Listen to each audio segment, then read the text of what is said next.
This movie is about sending your workbook using email. You can send it as an attachment.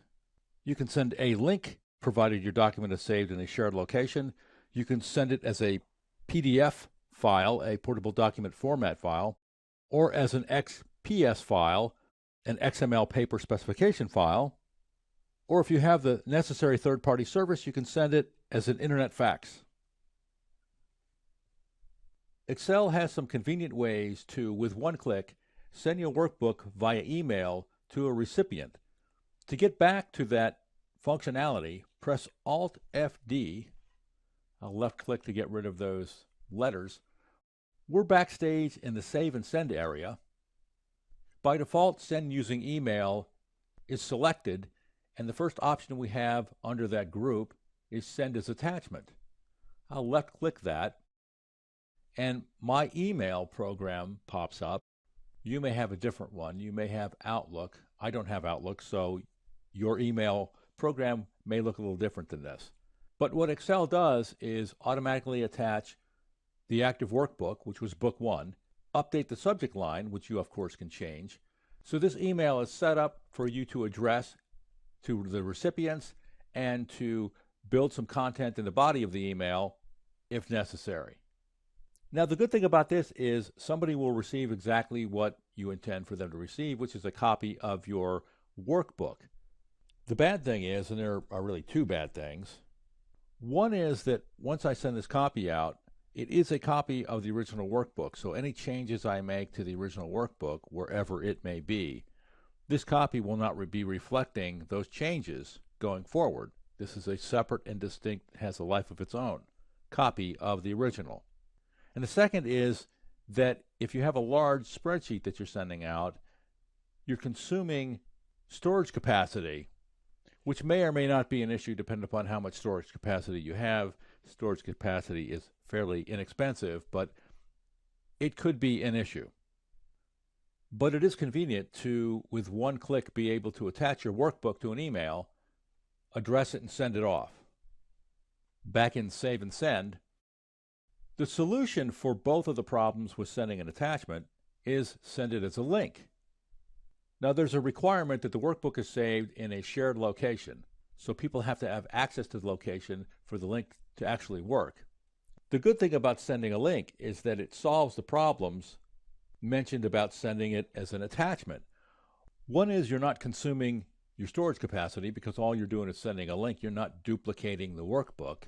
And the second is, since you're not duplicating the workbook, there is only one existing copy of the workbook, so any updates made will then enable the person to, when they link to that workbook, to see the most recent copy, the most recent version of that workbook.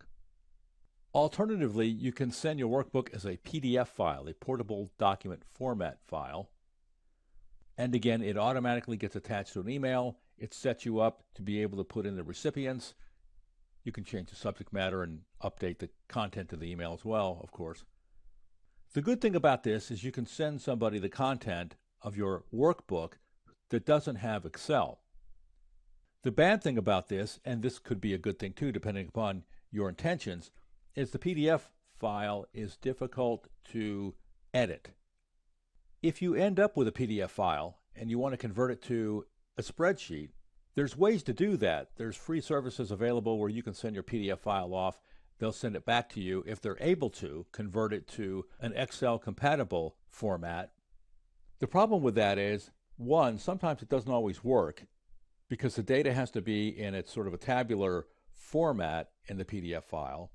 And two, when it does work, it doesn't convert it back cleanly so that you don't end up with what you started with. In other words, if you have a workbook, convert it to a PDF file and convert it back, you in all likelihood will not end up back with the same workbook in terms of the layout of the data on the worksheet that you started with.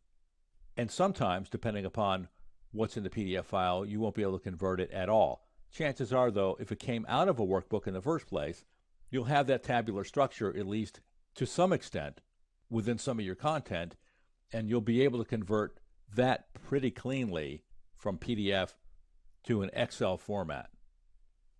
There's an alternative to the PDF format, and that's the XPS format, which stands for XML Paper Specification Format. This is a format that was developed by Microsoft. It's a format, unlike the PDF format, that is not a rich format. In other words, it doesn't have the ability to have embedded images or video clips. It is supposed to be easier to share, and it's supposed to print better as well than the PDF file. But if you want to edit the XPS, it needs to be converted to a PDF, where then you can do some editing, and then converted back to an XPS, which again may be a plus or a minus depending upon what your intentions are when you send your content out via email. And the last option, send as Internet Fax, allows you to fax the content to a recipient via the Internet.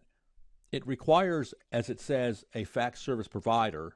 It doesn't work automatically out of the box with Excel, but it's an option and a convenience, I would imagine, if you do a lot of faxing of the content in your Excel workbooks. So those are the 5 options to send your workbook using email. You can send it as an attachment, which duplicates and replicates your workbook, or you can send it as a link if it's stored in a shared location, which eliminates the need to have duplicate copies. You can send it as a PDF file, a portable document format file, or as an alternative, you can send it as a XPS file. Both of those formats allow you to send content out of your workbook to people that don't have Excel installed on their computers. And number 5, you can send it as an Internet Fax if you had the third-party provider service to allow you to do that.